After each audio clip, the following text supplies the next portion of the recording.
Hey everyone, Denise here. I'm still trying to figure out this landscape thing that's locked on my camera, so hopefully when this uploads to YouTube it isn't all wonky and sideways, and if it is, I really apologize. I'll check when I upload it. This is a card class that I'm not sure if Christina and Bridget are actually selling as an a la carte to-go kit, but I'm going to do this just in case, because even if they're not, it doesn't mean that you can't do it at home, and we're all about crafting, right? So let's go through this. The first thing is I used Lindys Magicals on these. Now I used I think it's called Summer Beach, Summer something. I think it's Summer Beach. I could be wrong, but something close to that. You can use any that you have. I did like that these shimmered. They do have flat ones you can use, but I like the shimmer. I don't know if you can see the shimmer, but I like the shimmer to it on these cards. So, excuse me, here's the thing. I'm not sure if they're selling this one. It requires you to have this die, and I'm not sure if they cut extras of the die. But you can check with Christina, and if you don't see it in the online store, then you can always contact her and ask her. This one, I do believe they cut extra dies, but I could be wrong. So again, it's upside down. Again, I would double check. This one, I don't believe they are selling online because it requires this die. Now, I did this after I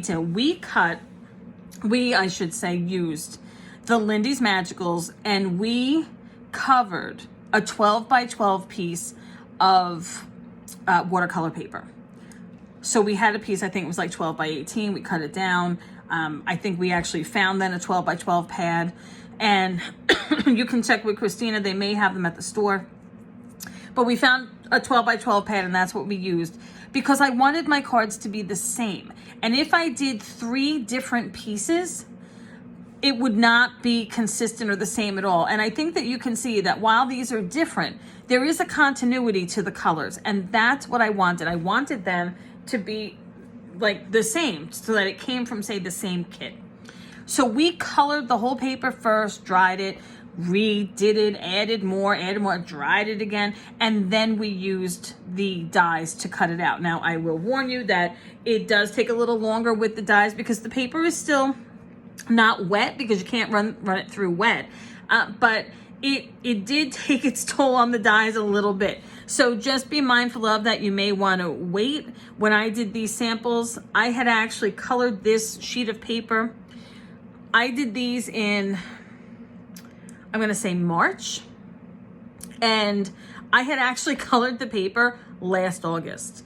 And I just never had, I had intended to do something with it, and I never had. I saw it, I did something with it that day. So it was really dry when I did it.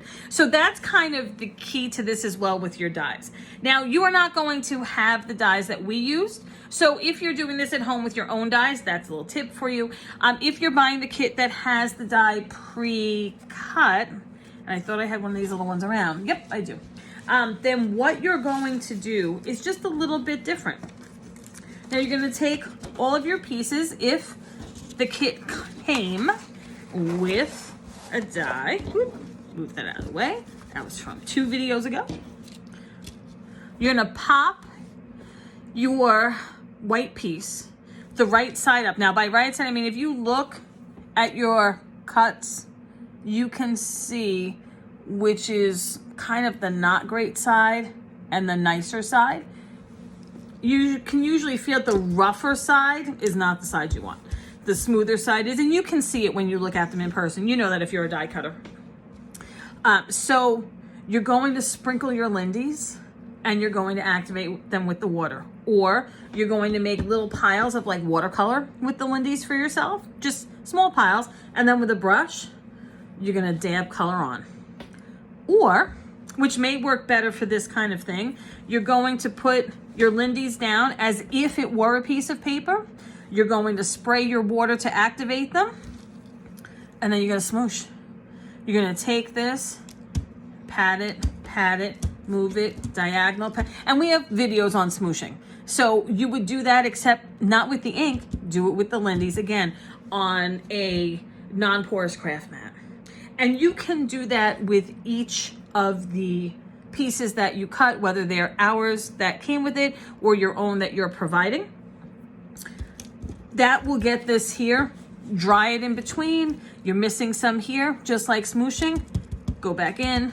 You need more color, add some more of the powder, activate the powder.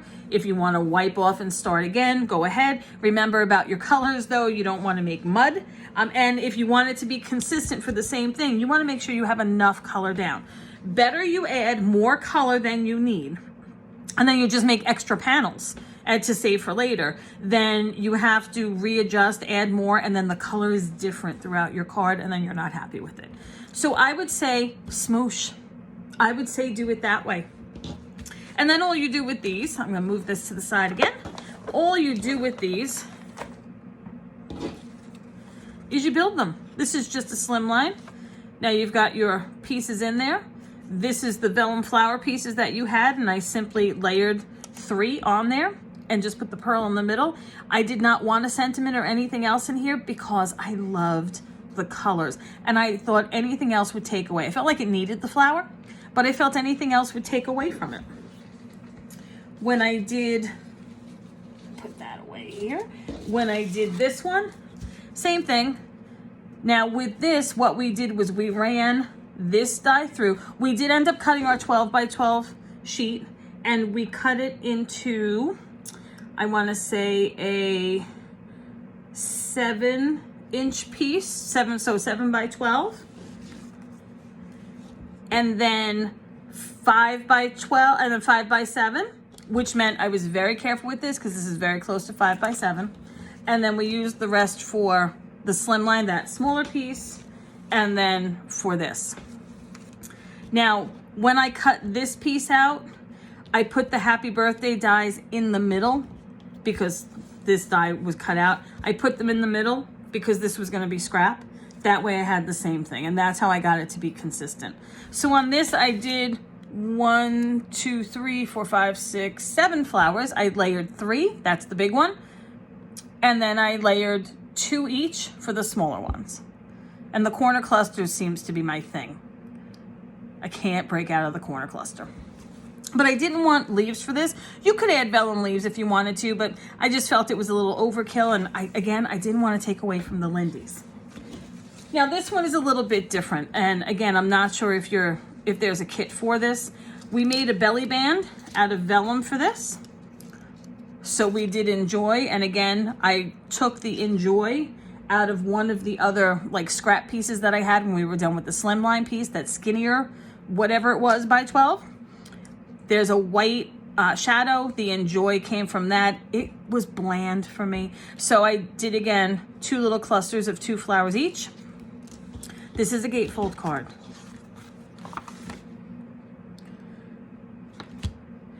Now, you'll see, if you look in between, oh, this way.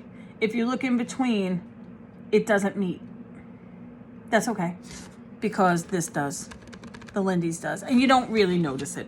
And again, because when it's flat, it's all white, and then you've got these colors that are taking your eyes off of that anyway. So this would be the same thing, smoosh. These are 2 different, they're panels, so you just glue them on. You take your vellum strip, I usually pinch one side, like when I have some on the back there, and you'll see where this is glued, I hope. Again, I used a dry as clear glue.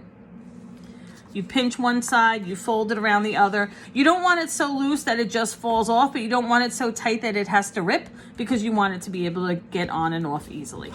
So where that happy medium is, you will find for yourself. So I don't know that this was coming as a to-go kit, but this is something that you can easily do as a gatefold with a belly band, and again, with any other dies that you have that may be gatefold. So this is how you can do some Lindys with a pre-cut die, instead of doing the paper first and cutting the die after. Just smoosh. Smooshing, I think, of the 3 ways that I had said, to do, I think smooshing is the easiest, but it's completely up to you. You want to use a paintbrush, paint away. anything that works for you works because it's your card. I hope that this was helpful and I hope that you learned something. If you aren't already, please go over and become a member of our group on Facebook. It's Scrapbooking Stuff Group. If you learned something or learned a new tip or trick from this video, go ahead and hit that like button so that I know to make more of these. And if you have not already, please subscribe to our YouTube channel so that we can continue to bring you tips and tricks and content, tutorials for card classes, whether you've taken them or not with us, so you can use your stash to create, that you can participate in free virtual classes that we do, especially over the summers, or paid virtual classes with an unlisted link to YouTube. No matter where you live, virtual classes are great because you can always participate and you don't have to be live. So I hope that this was helpful for you. I look forward to seeing you in the store soon. Thanks for taking the class. I hope that you create something that you love. Please be sure that you post pictures on the Facebook group when you do so that we can all ooh and ah over them together. Thanks everyone. Have a great day.